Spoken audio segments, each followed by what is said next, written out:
국방부가 홍범도 장군의 흉상 이전을 검토하자 홍범도 장군의 공산당 이력을 두고 논란이 가열되고 있습니다. 실제 역사적 사실 어떨까요? 신흥무관학교 100주년 기념사업회 공동대표 김사뭉 전 독립균형관장 연결해서 이야기 좀 들어보겠습니다. 나와 계십니까, 관장님? 예, 나와 있습니다. 네. 자, 최근에 국방부가 육군사관학교에 있는 홍범도 장군 흉상 이전하기로 하면서 논란이 되고 있는데 국방부가 흉상 이전 추진하는 배경 어떻게 보십니까? 윗선의 암묵적인 지시가 있었거나 네. 아니면은 당사자의 시대착오적인 과잉 충성이 아닌가 싶습니다. 아하. 윗선 지시 아니면 장관이나 이 사람들의 잘못된 판단이다. 이렇게 보신다고요? 예. 자, 그 관장님께서 홍범도 평전, 홍범도 장군에 대해서 이야기를 많이 썼잖아요. 어떤 분이시죠, 홍범도 장군?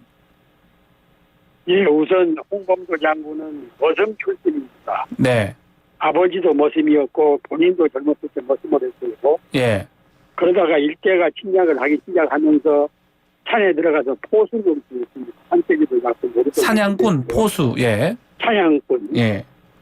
그럴 때 일제가 그 포수들뿐만 아니라 모든 조선 사람들, 한국 사람들의 무장을 해제했어요. 아하.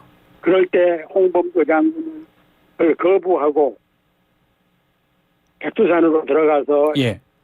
후치령 전투 같은 데서는 왜군을 접파하기도 하고 그랬습니다. 아하. 그런 과정에서 장남이 일본군과 싸우다가 전사를 당했고 예. 부인은 붙잡혀서 고문살을 당했어요. 예.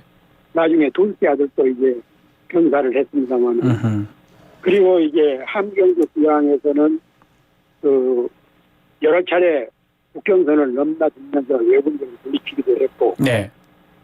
중요한 것은 그 러시아령 블라디보스톡으로 옮겨가서 예. 신태호 선생 이런 분들하고 연합회를 만들었고 그리고 1918년 우리 독립운동가 56명이 네.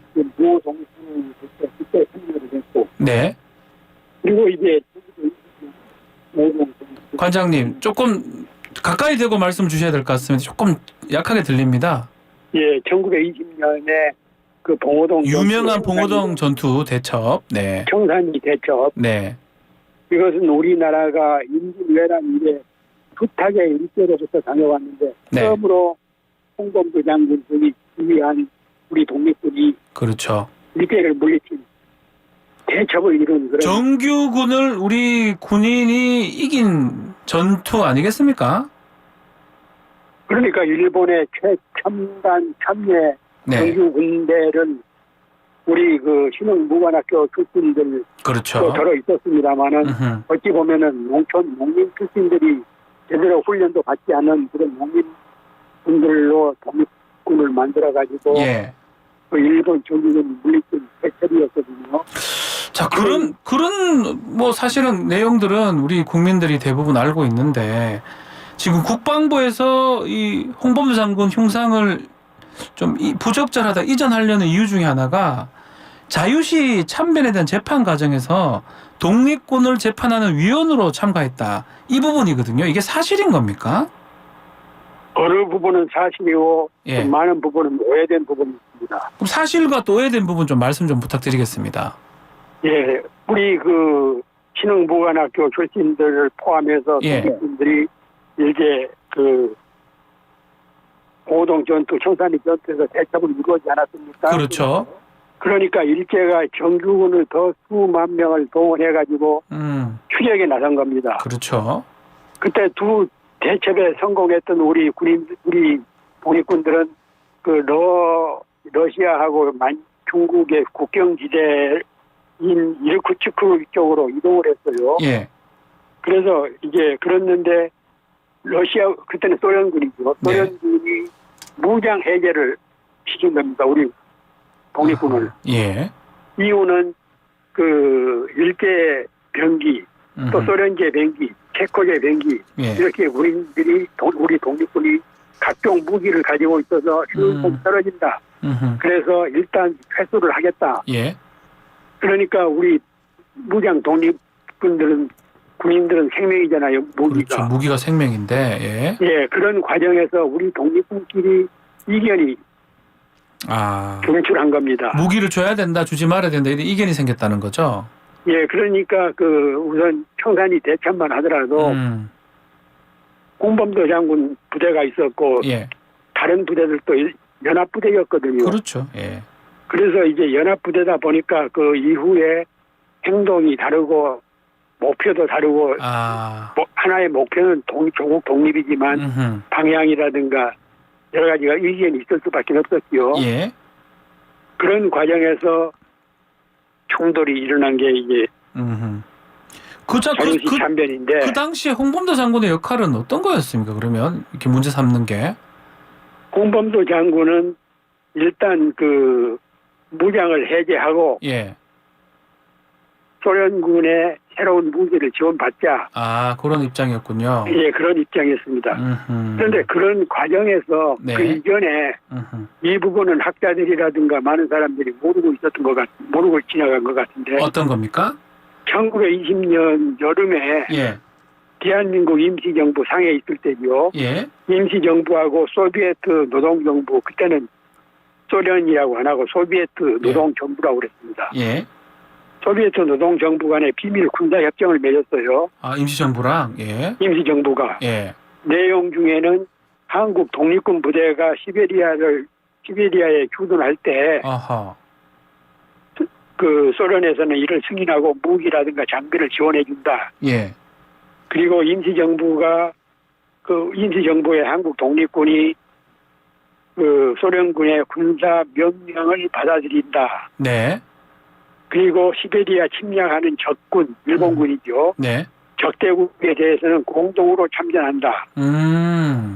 이런 그 임시정부와 소비에트 정부 간의 군사 협정이 있었기 때문에 이 협정 얘기를 저도 사실은 처음 듣는 것 같은데 거의 이건 잘 안 알려져 있죠. 소련 당시 소비에트하고 우리 임시정부하고 군사협정을 맺었다는 예, 그 비밀리에 맺은 겁니다. 비밀리에. 예.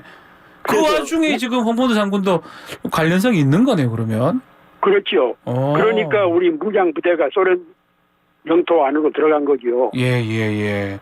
그런데 이제 그때만 해도 그 1917년 볼셰비키 혁명이 일어나고 시베리아 쪽에는 아직도 예. 정비가 덜 된 그런 상태였어요. 그렇죠. 예. 그런 과정에서 우리끼리 이제 우리 그 독립군끼리 자유시 참변이 일어났는데 그러면은 왜 홍범도 장군이 재판장을 맡았느냐? 네. 여러 그 장군들이 있었는데 예. 홍범도 장군은 그 산포수 역할을 할 때부터 멧돼지라든가 짐승을 잡으면은 똑같이 부하들하고 똑같이 나눴어요. 아주 정의로운 장군. 네. 일본군들한테는 나르는 홍범도 장군. 그렇죠. 그런 별명이 붙었고 우리 그 독립군 사이나 우리 그 일반 백성들 사이에서는 네. 공정한 장군.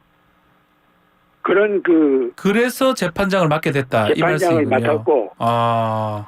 그리고 그 엄청난 비극 사태였는데도 단 몇 사람에게만 유죄 판결을 내렸습니다. 아하. 또 작년 2년 6개월 한 전부에서 7명이에요. 그 홍범도 장군을 왜곡하고 욕하는 사람들 예. 어떤 사람은 마치 홍범도 장군이 그 재판 과정에서 수백 명을 유죄 판결해서 죽인 걸로 그렇게 얘기를 하던데 예. 그것은 그 경신 참변 때 우리 독립군을 도와줬다고 해서 민간인들을 예. 학살한 때 수백 명을 일본군이 죽인 거거든요. 아, 다른 거군요, 그거랑. 예, 경신 참변 때 일본군이 죽인 것을 마치 홍범도 장군이 그렇게 학살한 걸로 왜곡을 하더라고요. 무지한 언동입니다. 1922년도에 모스크바에 열린 극동 민족대회에 홍범도 장군이 참석을 했잖아요. 거기 입국하기 위해서 쓴 서류가 있던데 거기 보면 직업이 의병, 목적이 또 희망이 고려 독립 이렇게 써놨더라고요. 요거는 어떻게 봐야 됩니까? 요 증거 서류라고 볼 수 있습니까? 그때 홍범도 장군뿐만 아니라 예. 우리나라에서 독립군 50명, 60명 정도가 참여해서 심지어는 국내에서까지 파견을 했고 그랬고요. 아, 예. 근데 그 중에서도 이제 그때 소비에트의 실력자였던 레닌이라든가 트로츠키 같은 사람이 가장 우대했던 사람이, 그러니까 자기는 일본한테 러일 전쟁 때 그 러시아가 얼마나 참패를 당했습니까? 졌잖아요. 예. 그런데 자기네들 대신해서 우리 그 홍범도 장군이라든가 또 우리 독립군들이 일본군을 통쾌하게 무찔렀다 해가지고 트로츠키라든가 레닌이 극진하게 대접을 하면서 특히 레닌은 그 자기 이름이 새겨진 권총을 주고, 그렇죠. 레닌이 권총 선물했다는 얘기는 아주 유명합니다. 예, 이걸 가지고 또 시비가 많이 예. 붙었는데, 예. 그리고 이제 약간의 그 루브로와도 지원을 했어요. 돈도 받았다. 예. 예, 그 돈으로 이제 그 러시아 쪽으로 다시 시베리아 쪽으로 귀환한 홍범도 장군은 농토를 구입을 한 겁니다. 아하, 그랬군요. 자기를 따르는 병력이 아직도 한 수백 명이 있고, 또 이주한 우리 그 농민들이 농사를 그 지어서 막 예. 수확을 하려고 하면은 관리들이 와가지고 뺏어버리고. 네. 자, 또 다시 한번 돌아가서 육군사관학교 얘기를 좀 다시 해보면, 육군사관학교 정체성하고도 관련이 있는 것 같습니다. 육사의 시작이 어디입니까? 남조선 국방경비사관학교로 봐야 됩니까? 신흥무관학교로 봐야 됩니까? 근데 그 전에 잠깐 그 네. 홍범도 장군이 소련 공산당 당원이 됐다는 그 부분이 네. 지금 제일 핵심 이슈가 되고 맞습니다. 있지 않습니까? 그게 가장 문제가 되고 있어요. 예. 그러니까 그 부분에 대해서 잠깐 설명을 드릴게요. 예, 말씀 주십시오. 그렇게 해서 이제 그 둔전병을 홍범도 장군이나 우리 독립군들은 이제 어디서 먹고 살면서 전쟁을 해야 되는데, 네. 그러기 위해서는 농토가 필요했지요. 그래서 그 소련에서 받아온 돈으로 야산이라든가 엽지 이런 것을 개간을 해서 농토를 만들었어요. 그래서 네. 수확을 할 때쯤 되면은 그 지역의 토착민이라든가 관리들이 뺏어버린 겁니다. 그래서 농민들, 우리 지도자들 중에서 홍범도 장군은 유명하니까 많이 러시아 쪽에서도 알려져 있으니까 예. 그런 공산당에 입당을 하십시오. 아, 그래서 입당을 한 거다. 그래서 입당을 했고, 그 공산당 입당 원서라든가 번호도 있습니다. 아하.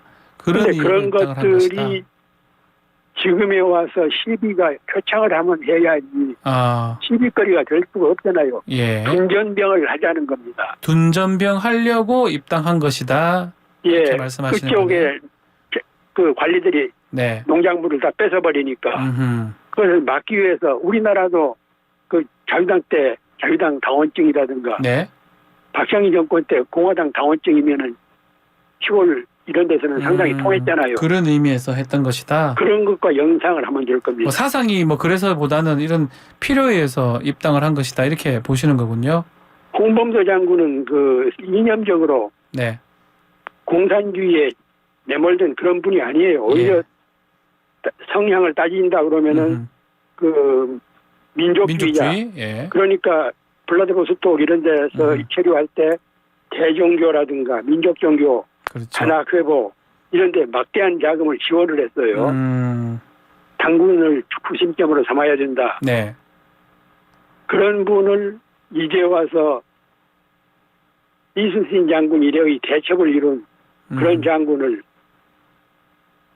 알겠습니다. 공산주의자라는 레떼를 붙인다는 것은 얼마나 무지한 행태인지 제대로 그 예. 평전 한 권이라도 제대로 읽어보지 않았던 그런 사람들 아닌가 싶습니다. 자, 한 1분 정도밖에 시간이 없어서요. 지금 예. 좀 전에 2018년도 이 흉상을 만들면서 신흥무관학교가 육사의 뿌리다 이렇게 좀 문재인 정부 때 얘기를 하려고 했던 것 같은데 지금은 또 아닌 것 같기도 하고요. 이게 남조선 국방경비사관학교를 뿌리로 봐야 될지 이 부분만 좀 짧게 한 말씀 부탁드리겠습니다. 원래는 우리가 이제 독립이 해방이 됐으면은 네. 의병이라든가 광복군이라든가 독립군의 뿌리를 그 육군사관학교에서 시작을 했어야 되는데 네. 미 군정 시절이고 하니까 남조선 국방경비사관학교 네. 사관학교를 뿌리로 해와서 그렇게 최근까지 이어져 왔죠. 그리고 그 출신들이 그 남조선 국방경비사관학교에 들어간 사람들은 일본군이라든가 만군 출신들이 많았다는 자신의 거죠. 신분 세탁을 위해서 그러니까 친일파들이 자기 신분 세탁을 위해서 들어갔던 사람들도 많았어요. 아. 그중에 대표적인 사람 중에 하나가 박정희인데 예. 그런 세력들이 집권을 하고 또 유지를 오랫동안 하다 보니까 마치 그 알겠습니다. 예, 육군사관학교는 우리 그 광복군이나 독립군 그게 뿌리가 돼야 된다 이 말씀이시네요. 예. 착각을 하고 있는 거죠. 알겠습니다. 왜곡이 자, 시간이 다 돼서 다음에 한번 또 좀 많은 말씀을 좀 드려야 될 것 같습니다. 오늘 여기서 마무리를 하겠습니다. 감사합니다. 예, 감사합니다. 자, 김사뭉 전 독립균형관 관장과 함께했습니다.